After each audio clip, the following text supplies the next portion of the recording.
Good evening, friends. This is Dave from Dave's Raised Bed Garden. As you can tell, I'm in the kitchen.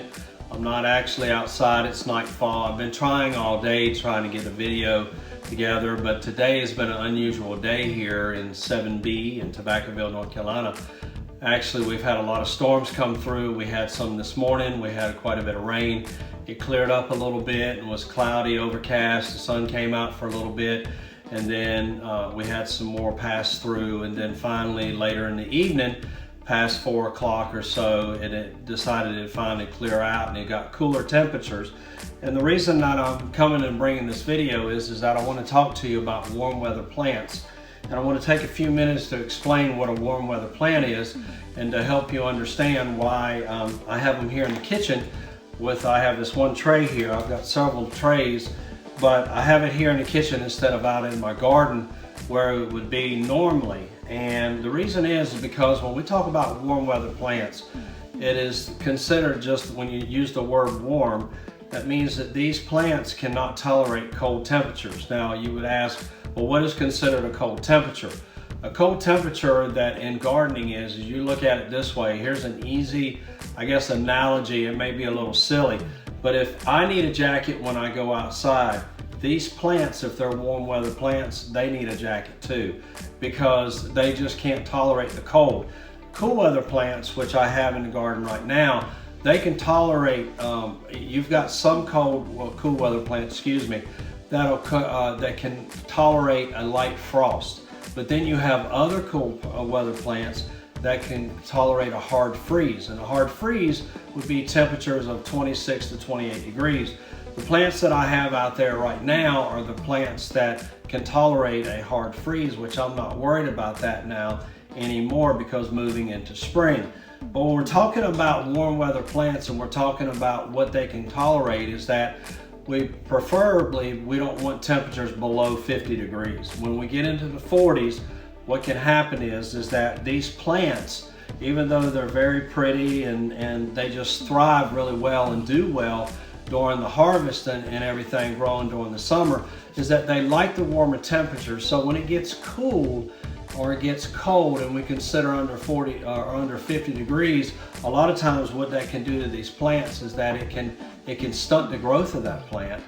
Not only can it, if it stunts the growth, then what can potentially happen is it can reduce your production or reduce your harvest of the fruit that you're trying to plant or trying to grow off of each plant, like your peppers and your squash and such. So when we're dealing with a warm weather plant, you want to try to make sure that the temperature of the soil is about 60 degrees on average temperature.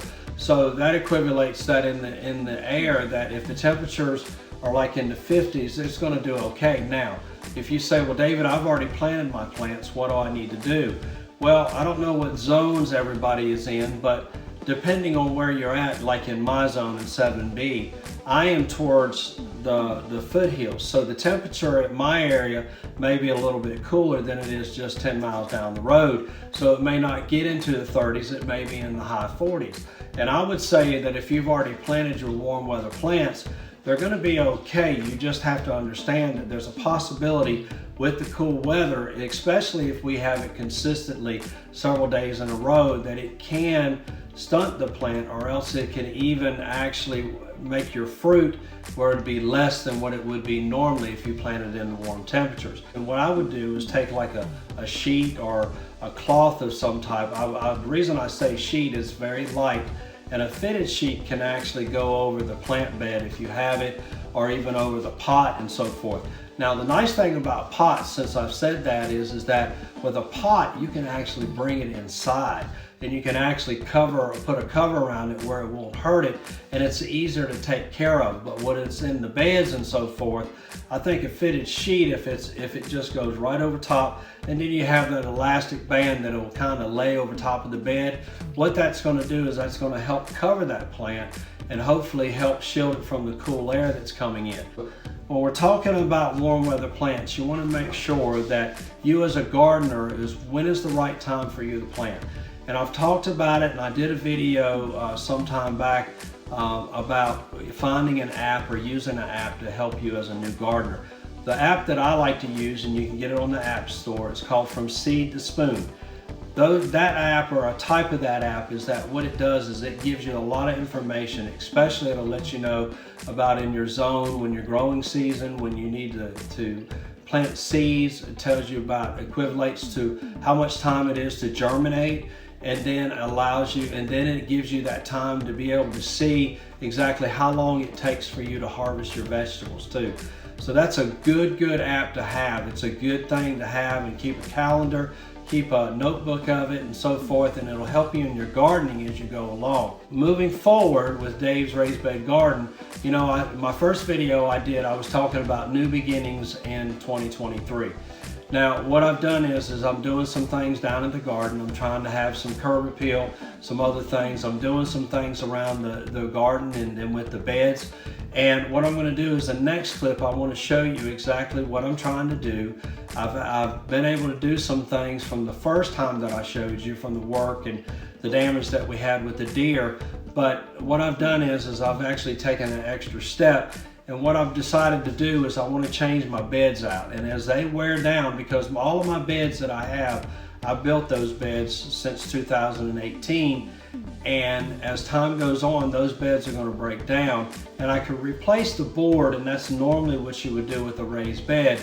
But moving forward, what I want to try to do is to make it easier for me. So I've chosen, and I've done my research, and I'm going to be using a galvanized bed for the first time, and I'll actually show you that in the next clip and everything. But I'm going to take you down to the garden. I actually walked down there the other evening, and I just want to give you a little bit what we're trying to do here at Dave's Raised Bed Garden. As I'm coming down to the garden, you can kind of see, as you notice, I put a border the whole way. There's my trusty dog, Rusty. But anyway, this border that I have is some wood that I got from a sawmill, and I actually have put it the whole way around my garden. You'll notice what I've been talking about, and I'll just tell you, is that what I want to do is give a curb appeal to my garden. You'll kind of see I'm on the outside. You can see through the fence kind of. But what I've been doing is what I've already done, and then I'm going to be doing as each time. This is, well, you can consider it as mulch, but it's actually made out of pallets. There's a local company here in Rural Hall just up the road from me, and it's very inexpensive. This is a yard. This is a full yard. I'm actually doing is that I'm actually putting the depth of it about 3 inches. This board is 4 inches tall, and what I have is the plastic underneath it, and I'm going to keep it just a little bit under that. And I could go up to 4 inches. I haven't decided yet, but this is going to be about a 3-inch depth. So I'm going to do it the whole way through this garden, so you can kind of get a preview of exactly what I want it to look like when I get done.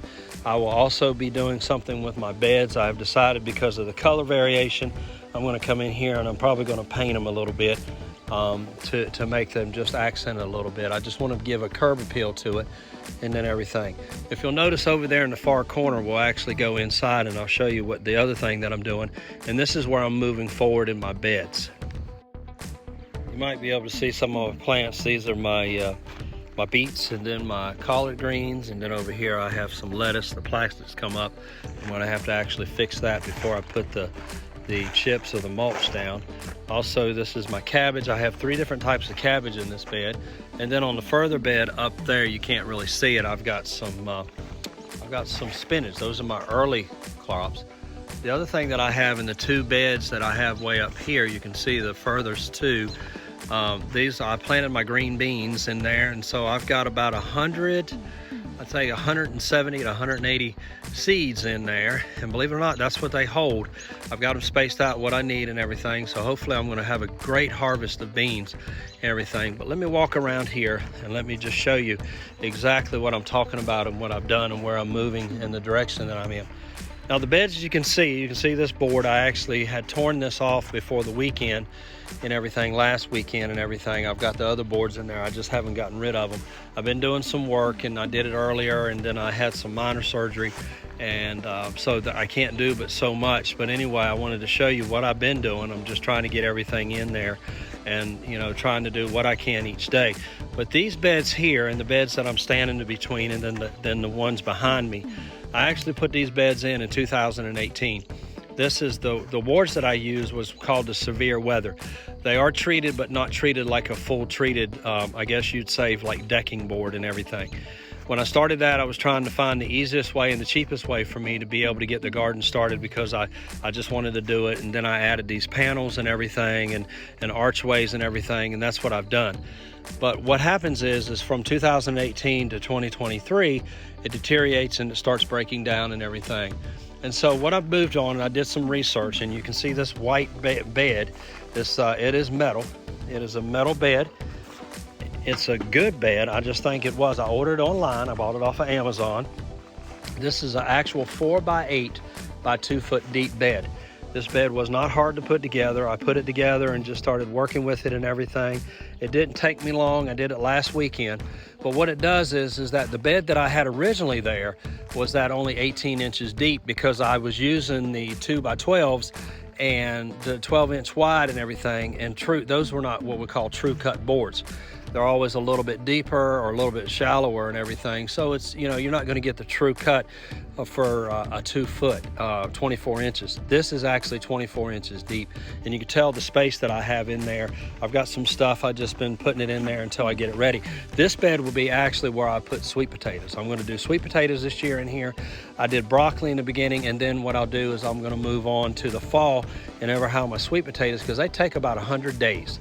And so I want the sweet potatoes going, and this will give me enough depth that hopefully I'll have a good, get a good harvest of sweet potatoes. But this is the way that I'm moving forward this year and so forth after this, is that I want to go to the galvanized bed. This is painted. The reason is because, number one, I believe it's gonna last me a lot longer. Second thing is that if I need to do anything with it, it's gonna be easy to take care of. Is just for curb appeal, that you can actually paint it just like you would metal roofing. I have metal roof on my house, and it lasts so many years, and then I know that I can come back and I can get it painted again if I need to, and I can even change the color. Same thing with this. I can come in here, I can have it painted, and then it's something that I'll be able to use, you know, for a long, long time. So this is what I've done, and you kind of get a feel for what I'm heading and how I do with the new gate, the new door that I have, and then the border that I have going around. And then you can kind of see where it looks up here, that what I'm going to be doing with the mulch or the chips that I have, that what it's going to do is I want to give more to this garden. I want to be a place that I can come out here and just relax. And I've got other ideas that I'm going to do, some other things that I'm going to be doing with cattle panels, some archways that I'm going to do to even give me more in this space that I have that I have in this garden. This garden total square is about 170 feet. And so I've got a lot of space in here. I've got a lot of areas that I can put little pots and other things that I can do in the garden here. So this is what's going on in the garden at Dave's Raised Bed Garden today. Thank you for being a part of Dave's Raised Bed Garden, for watching my videos and clicking on my YouTube channel and such, and liking my Facebook page and everything. I try to give you, the gardeners, what I would like to have for me to make me a better gardener and everything. And I just want to say thank you from the bottom of my heart for being a part of Dave's Raised Bed Garden. And then I want to remind you, the next video I'm going to be talking about these warm weather plants again. But it's a question that I've searched out, and I've been doing this for a while. And the question that I ask you is that when you're dealing with plants, there are certain things that you can do to make them better. And my question to you is to prune a plant or not to prune a plant? That's the question that I have for you. I know what I've decided, but I want to share that with you. I want to show you what I think and what I've been able to do by my experience to help you to be a better gardener. So from Dave at Dave's Raised Bed Garden, until next time, God bless you and take care.